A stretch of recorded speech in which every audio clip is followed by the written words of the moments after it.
Welcome back to Wiseman Company, everybody. Today we got kind of a controversial video for you. Are shotguns still viable? Spoiler alert, they aren't. No, but seriously, some folks out there get a little touchy on this subject. It feels like you can hurt some feelings really easily. Not really sure that there's any topic out there that gets quite as heated. Yeah. Even in the caliber debate. Yeah, but this video is just to generate some discussion, all right? So just chill, watch, definitely leave us comments at the end. We have a wide variety of shotguns used in this video just to give a little bit of flavor of everything. Starting out, we're gonna go over what we used and our general thoughts about each model.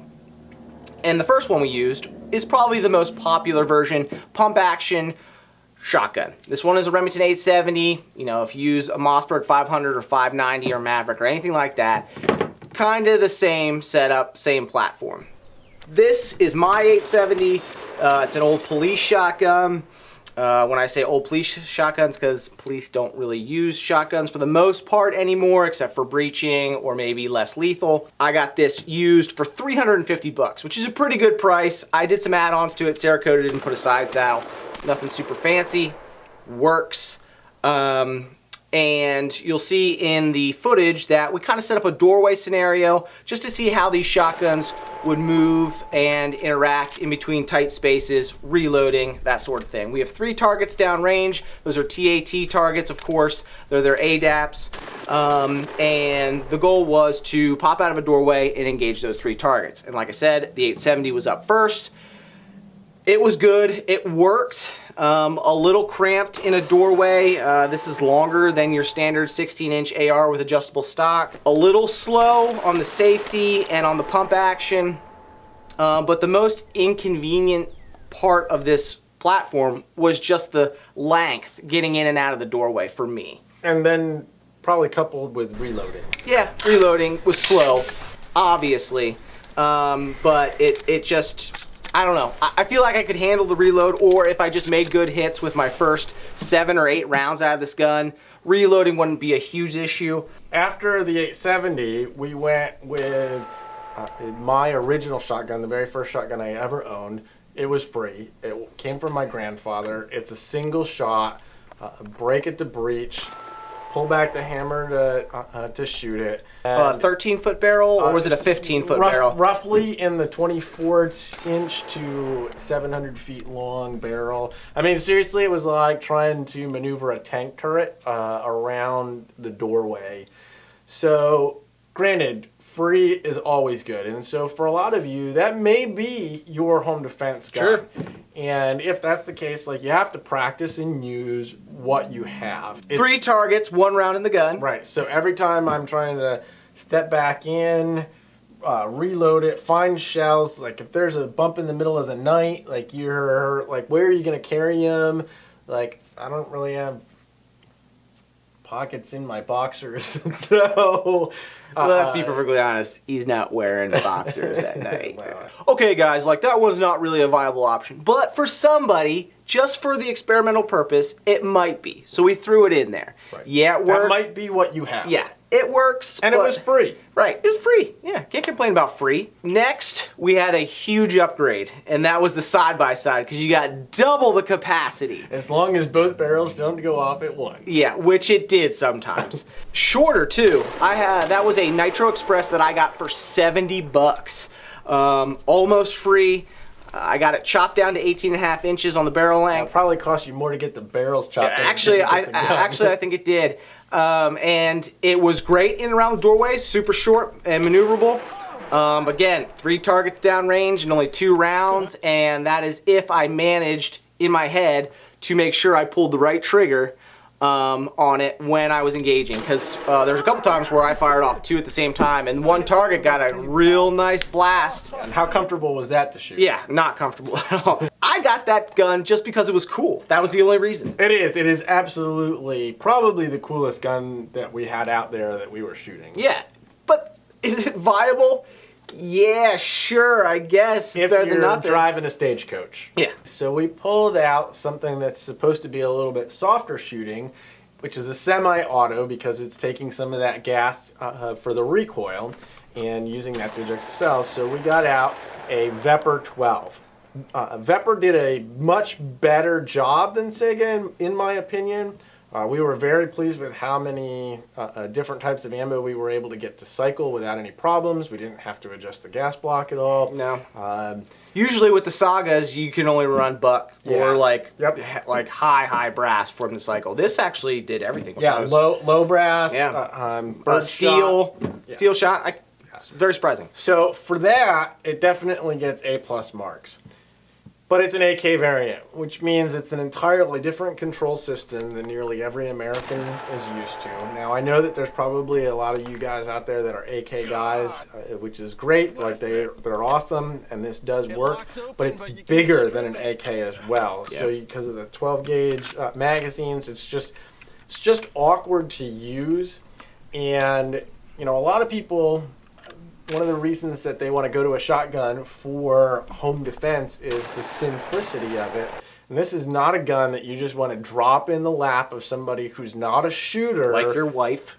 And ask them to use it. I know that there's a lot of 3-gunners out there that are running the Veprs, and they're smoking fast with them.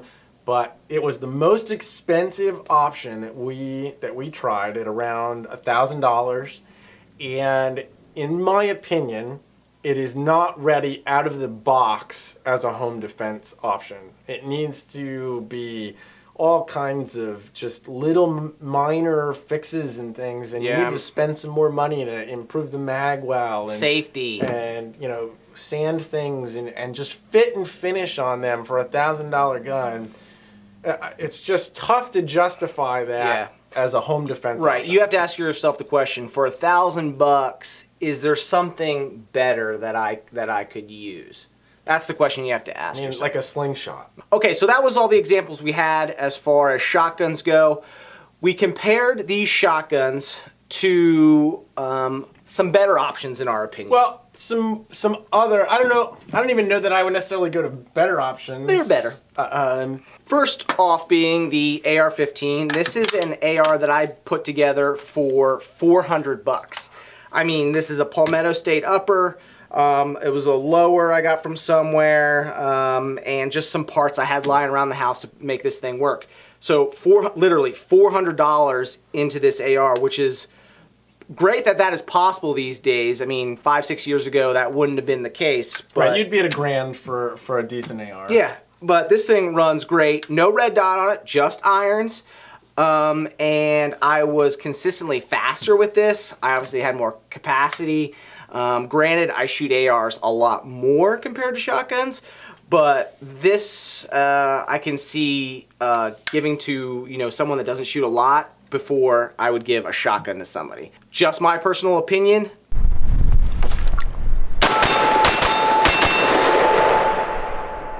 Oh my God, so much easier.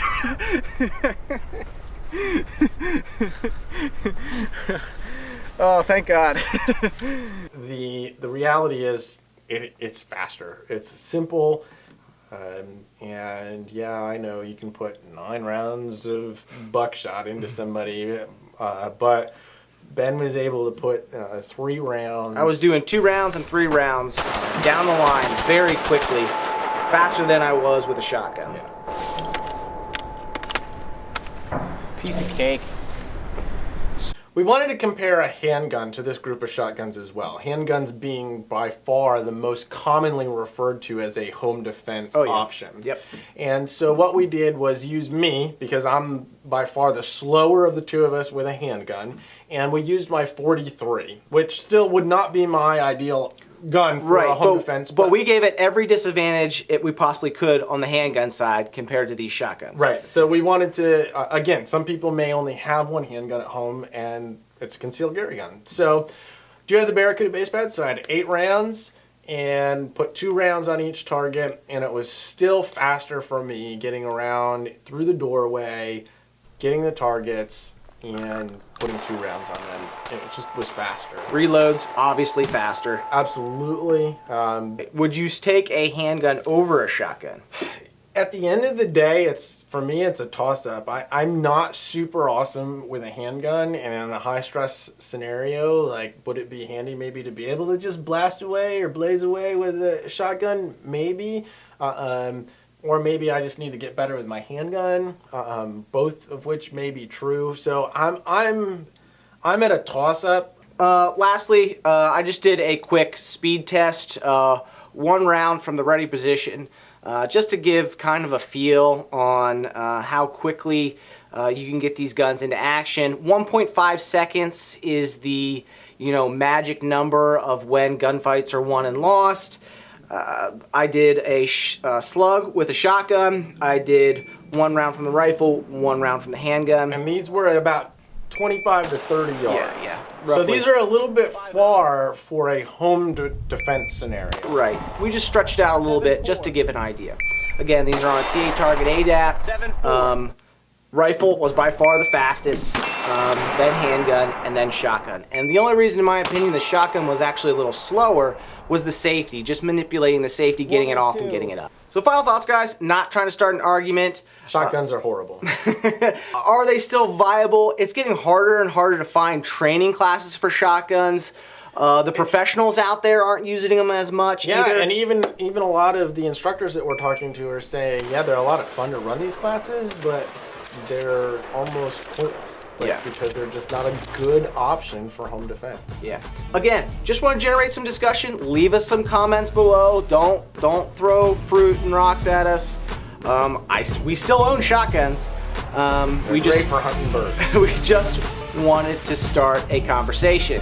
Guys, if you like this video, hit that thumbs up button. If you didn't like it, hit the thumbs down button. Go check us out on Instagram and Facebook. If you want to support Wise Men Company, go to wisemencompany.com. A lot of cool stuff over there. Thank you for joining us. Great to see you. See you on the next one.